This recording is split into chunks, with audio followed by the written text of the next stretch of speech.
Paano kung si Kim Jong-un ang magiging presidente ng Pilipinas?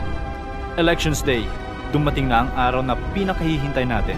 Pipili na naman tayo ng panibago mga opisyal na mamumuno sa ating bansa. Tapos na ang lahat na bumoto at binibilang na lang ang mga ito upang malaman kung sino ang nanalo. Panghuling araw na iyon ng pagbibilang. Para sa presidente, dikit ang boto ni Leni Robredo, Bongbong Marcos at Manny Pacquiao. Sabik ang lahat sa resulta.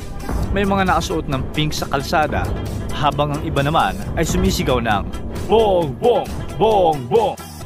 Maya-maya pa ay biglang natigil ang coverage ng pagbilang ng mga boto. Naggulat ang lahat. Anong nangyari?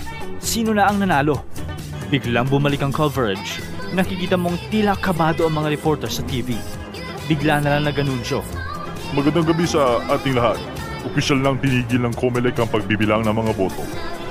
Biglang napunta ang kamera sa isang lalaki na nakaupo sa isang magarang upuan. Nagpatuloy ang pagbabalita. Tumigil na ang pagbibilang ng mga boto dahil may presidente na tayo. Magbigay pugay kay Kim Jong-un, ang panibagong presidente ng Pilipinas. Nakakatakot pakinggan, di ba? Lalo na kung napanood nyo na ang iba pang videos namin tungkol sa North Korea. Sa video na ito, sasagutin natin ang tanong, paano kung si Kim Jong-un ang presidente ng Pilipinas? At nangyari na nga ang kinatatakutan ng lahat. Umupo na si Kim Jong-un sa Malacañang Palace bilang presidente ng Pilipinas. Mula sa isang demokratikong republika kung saan nakaatas sa 3 branches ang pagpapatakbo ng bansa, naging mahigpit na dictatorship na ang Pilipinas.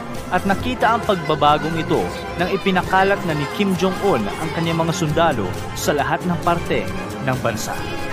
Giniba at inalis ng mga sundalo ang kahit anong rebulto na nakita nila. Kay Rizal man ito o sa iba pang mga mahahalagang tao sa kasaysayan ng Pilipinas. Pinalitan ito ng mga sundalo ng rebulto ni Kim at ilang mga bandera. Binago din ni Kim ang kalendaryong sinusundan ng Pilipinas. Ang taon ng kanyang pagpasok sa Pilipinas ang magiging pinakaunang taon ng ating bansa. Sa madaling salita, bumalik tayo sa taong 0001. Nanawagan din si Kim sa lahat ng mga OFW na nagtatrabaho sa ibang bansa at pinabalik niya ang mga ito at kung hindi ay hindi na sila makakapasok pa sa bansa at hindi na kikilalanin bilang mga Pilipino.